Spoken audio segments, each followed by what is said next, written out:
নমস্কাৰ বন্ধু বান্ধৱসকল, আপোনালোকক আকৌ এবাৰ স্বাগতম জনাইছোঁ মোৰ SMS এডুকেশ্যন চেনেলটোলৈ।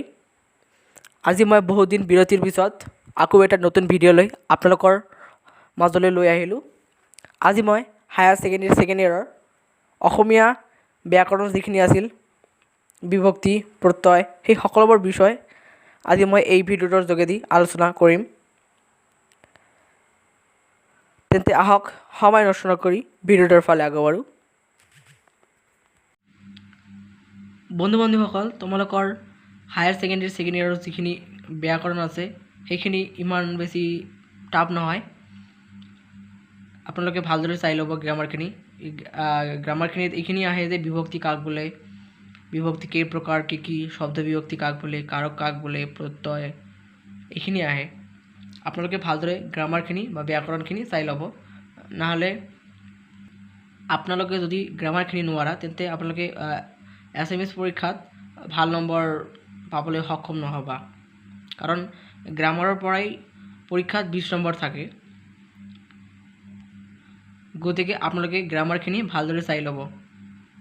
তেনেহ'লে 1 নম্বৰ প্ৰশ্নৰ ফালে মন কৰক যে দিয়া আছে যে বিভক্তি কাক বোলে, অসমীয়া ভাষাত বিভক্তি কেই প্ৰকাৰ আৰু কি? উত্তৰ: পদ সাধনৰ স্বৰ্গই হৈছে বিভক্তি, অৰ্থাৎ যিবোৰ সৰ্গ যুক্ত হ'লে শব্দৰ ৰূপৰ পৰিৱৰ্তন ঘটে সেইবোৰ সৰ্গই হৈছে বিভক্তি। অসমীয়া ভাষাত বিভক্তি 2 প্ৰকাৰৰ। মই ইয়াত পইণ্টকৈ দি দিছোঁ ইয়াৰ ডেফিনেশ্যনবিলাকো। অসমীয়া ভাষাত বিভক্তি 2 প্ৰকাৰৰ। 1 নম্বৰ ক্ৰিয়া বিভক্তি বা ধাতুৰ ওপৰ পুৰুষবাচক বিভক্তি। পইণ্ট: পুৰুষ অনুযায়ী ধাতুৰ পিছত যোগ হোৱা যিবোৰ বিভক্তিয়ে পদ গঠন কৰে সেইবোৰকেই ক্ৰিয়া বিভক্তি বা ধাতুৰ ওপৰ পুৰুষবাচক বিভক্তি বোলে। যেনে খা যোগ ও, কি হয়? খাও। এইটো হ'ল পুৰুষবাচক বিভক্তি বা ক্ৰিয়া বিভক্তি। 2 নম্বৰ পইণ্ট নাম বিভক্তি। নাম শব্দ বা প্ৰাতিপাদিকৰ পিছত যিবোৰ বিভক্তি যোগ হয় সেইবোৰক নাম বিভক্তি বোলে। এতিয়া আহিছোঁ 2 নম্বৰ প্ৰশ্নৰ ফালে। শব্দ বিভক্তি কাক বোলে? অসমীয়াত শব্দ বিভক্তি কেই প্ৰকাৰৰ? উদাহৰণসহ বুজাই লিখা। উত্তৰ: প্ৰাতিপাদিকৰ লগত যিবোৰ বিভক্তি যোগ হৈ বাক্যত স্থান নিৰ্ণয় কৰে, পদবোৰৰ পাৰস্পৰিক সম্বন্ধ দেখুৱায় সেইবোৰক শব্দ বিভক্তি বোলে। অসমীয়াত শব্দ বিভক্তি 6 প্ৰকাৰৰ। কি? 1 নম্বৰ প্ৰথমা বিভক্তি, দ্বিতীয়া বিভক্তি, তৃতীয়া বিভক্তি, চতুৰ্থী বিভক্তি, ষষ্ঠী বিভক্তি আৰু সপ্তমী বিভক্তি। পঞ্চমী বিভক্তি যিটো আছিল পৰা, সেইটো বাদ দিয়া হৈছে বিভক্তিৰ পৰা। আপোনালোকে এইখিনি ভালদৰে চাই ল'ব। প্ৰথমা বিভক্তি কি হয়, দ্বিতীয় বিভক্তি কি হয়। প্ৰথমা বিভক্তি এ, দ্বিতীয় বিভক্তি ক, তৃতীয় বিভক্তি ৰে, দি, দ্বাৰা, চতুৰ্থী বিভক্তি লৈ, ষষ্ঠী বিভক্তি ৰ, সপ্তমী বিভক্তি ত। প্ৰথমা বিভক্তি যেনেকৈ এ কি হয়? ৰামে কয়। উদাহৰণসমূহ মই ইয়াত এইফালে দি দিছোঁ। দ্বিতীয় বিভক্তি যেনেকুৱা ক কি? হৰিক কয়। তৃতীয় বিভক্তি ৰে, দি, দ্বাৰা, যেনে বাছেৰে নাইবা বাছেদি নাইবা যদুৰ দ্বাৰা, মানে এটা মাধ্যম বুজাইছে ইয়াত। তৃতীয় বিভক্তি ৰে, দি, দ্বাৰা। চতুৰ্থী বিভক্তি লৈ, যেনে স্কুললৈ যায়।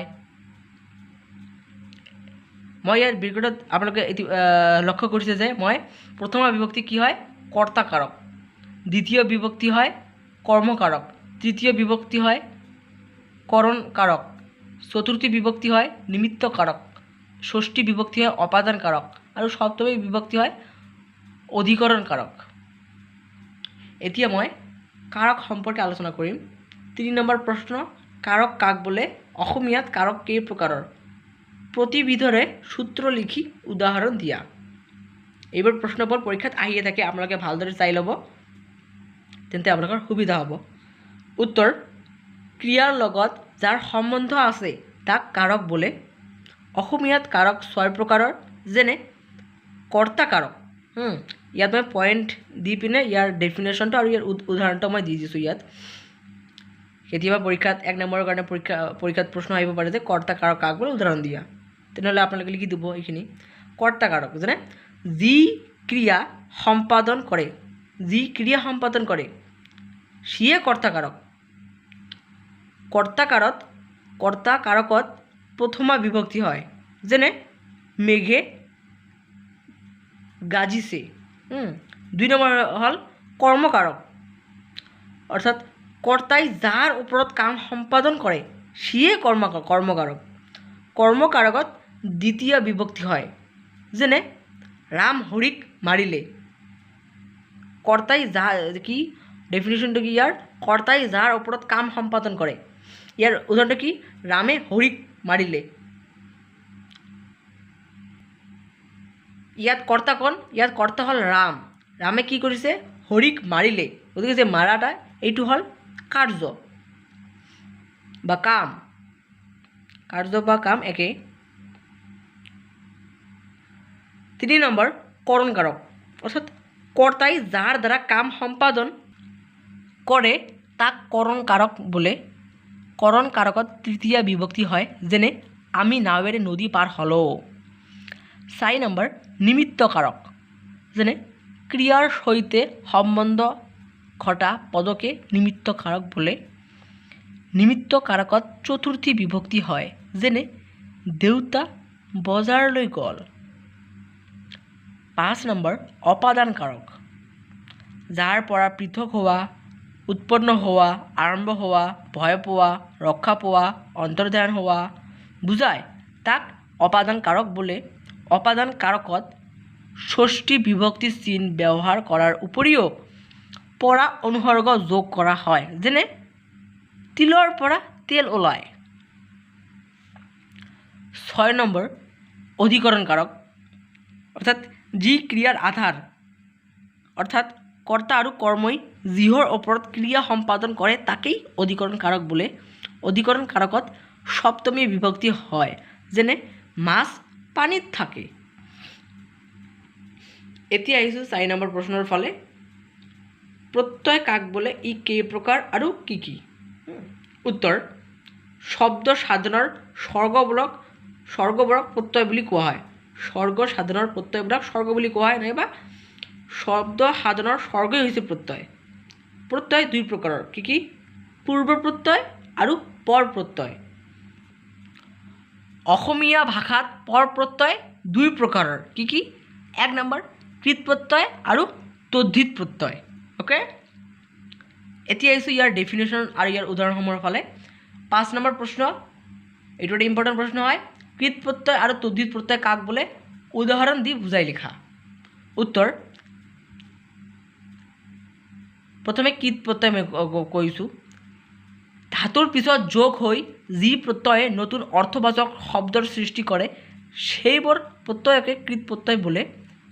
অসমীয়া ভাষাত প্ৰয়োগ হোৱা কৃত প্ৰত্যয় কেইটামানৰ উদাহৰণ তলত দাঙি ধৰা হ'ল।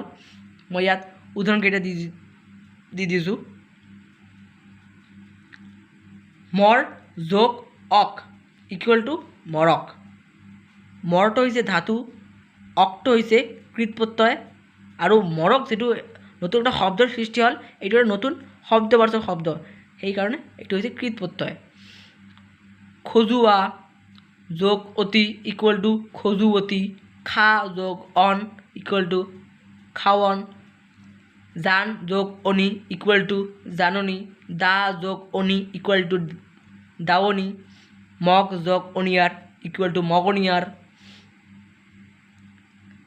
আপোনালোকে এইখিনিতে এটা কথা মন কৰিব যে আপোনালোকে পৰীক্ষাত কেতিয়াবা উদাহৰণ দি দিয়ে এনেকুৱাভাৱে, মৰক, খজুৱতী এনেকুৱা ধৰণৰ উদাহৰণ দি দিব, আৰু আপোনালোকে ক'ব যে পৰীক্ষাত প্ৰশ্ন দিয়া থাকিব যে এইটো কি প্ৰত্যয় হয়, প্ৰত্যয়ৰ নাম লিখি প্ৰত্যয়টো ভাঙি দেখুওৱা। কৃত প্ৰত্যয় হ'লে আপোনালোকে এটা কথা মনত ৰাখিব যে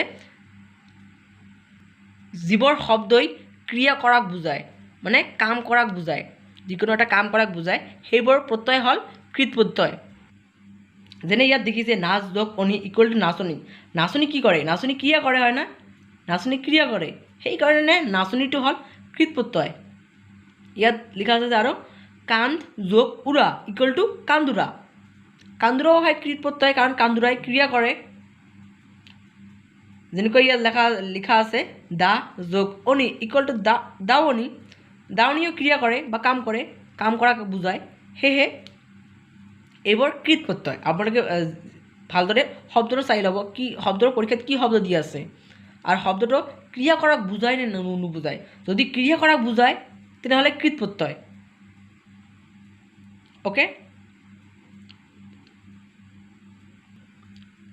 এতিয়া আহিছোঁ তদ্ধিত প্ৰত্যয়ৰ ফালে। নাম শব্দ বা প্ৰাতিপাদিকৰ পিছত যোগ হৈ নতুন অৰ্থযুক্ত শব্দৰ সৃষ্টি কৰা প্ৰত্যয়কে তদ্ধিত প্ৰত্যয় বোলে। তদ্ধিত প্ৰত্যয়ৰ উদাহৰণ তলত দাঙি ধৰা হ'ল। আপোনালোকে আপোনালোকে মোক এটা কুৱেশ্যন কৰিব পাৰে যে প্ৰতিপাদিক মানে কি? ইয়াত প্ৰতিপাদিক মানে হৈছে বিশেষ্য বা বিশেষণক বুজাইছে। বিশেষ্য বা বিশেষণ আপোনালোকে ইতিমধ্যেই পঢ়ি আহিছে বিশেষ্য বিশেষণ মানে কি। ইয়াৰ উদাহৰণসমূহৰ ফালে আপোনালোকে চাই লোৱা, তেনেহ'লে আপোনালোকে বিশেষ্য বা বিশেষণ বুজি পাব। ইয়াৰ উদাহৰণসমূহ কি দেওয়া আছে?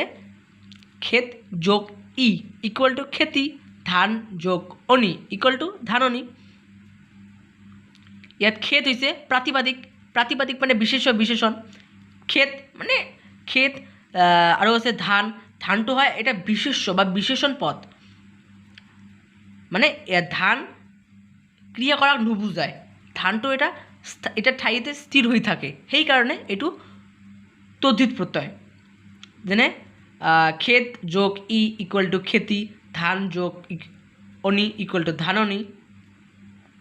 আপোনালোকৰ পৰীক্ষা দিয়া থাকিব ধাননি, খেতিয়ক, নাৱৰীয়া এইবোৰ দিয়া থাকিব, আৰু কুৱেশ্যনত থাকিব যে তলৰ প্ৰত্যয়বোৰ কি প্ৰত্যয় যোগ হৈছে আৰু ভাঙি দেখুৱাবলৈ থাকিব কুৱেশ্যন।